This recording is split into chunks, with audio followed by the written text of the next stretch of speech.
Good morning, students. Today we shall start with chapter number 3 of your supplementary reader, Ranga's Marriage.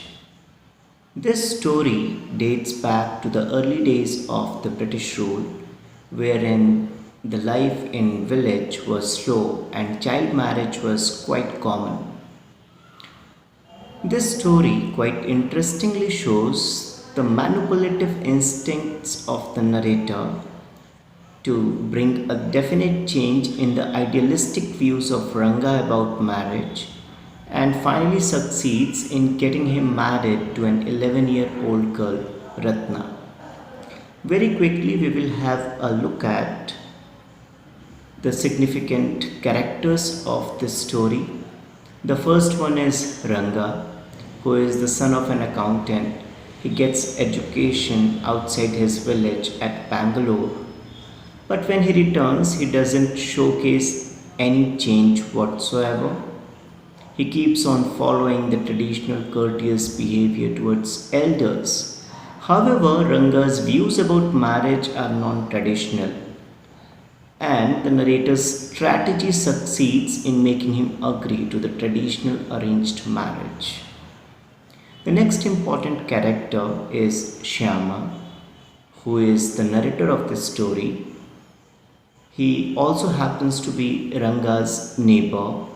He is highly impressed by Ranga's cultured and sophisticated behavior and plans a strategy by taking the village astrologer in his confidence and succeeding in convincing Ranga to marry an 11-year-old orphan, Ratna. The third important character in this story is Ratna. She is an 11-year-old orphan girl who is staying with her uncle Ramarao. She is pretty and sings very sweetly. She also knew how to play the veena and the harmonium. She impresses Ranga so that he changes his views on marriage. And last but not the least, the most important character in this story is Sastri, who is a village astrologer and plays his role up to the level of perfection as tutored by Shyama. But at the same time, he doesn't want to be treated shabbily and tries to assert his knowledge of the Shastras when Shyama tried to make fun of him. Now, dear students, for your convenience, I have divided the entire lesson into different headings and subheadings. Before that, let us discuss about the title of the story. According to the narrator, he had not given any elaborate title to the story, like Ranganath's Vivah or Jagannath's Vijaya. And the reason he gives for such a move, because this story is about a common boy Ranga and as common about his marriage. And just because it is a story of a common boy, his marriage, and because the story take place in a common village of Khoshali. That's the reason, in order to keep everything simple, the narrator had kept the title simply Ranga's Marriage. After that, the narrator gives a vivid description of the village of Khoshali by stating that it is a small village, such an extent that it could not be even traced in geography books.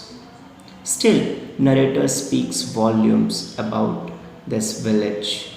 He says that even the local doctor, Dr. Gundabhattar, who had made many foreign visits, finds this village to be highly impressive. The village is very much famous for its sour mangoes and creepers growing in the village pond. The leaves of this creeper could serve as good plates for serving afternoon meals. But the narrator Shyama says that real appreciation of the village can be felt only if one visits it personally and gets acquainted with it. In the next segment, the narrator describes about Ranga's homecoming and how that event was a gala event for the entire village. Narrator recalls the incident that happened 10 years ago. The village accountant was the first one to gather enough courage to send his son to Bangalore to study. At that time, not many people knew English then. And that was why Ranga's homecoming was a great event. A big crowd went to greet him. The narrator rushed to see him. Everyone was surprised to see that Ranga had not changed. Once they realized that Ranga was unchanged, the crowd of people slowly disappeared. Only the narrator continued to stand there. Ranga had a smile on his face. He still followed the rituals of his caste by respectfully touching the narrator's feet.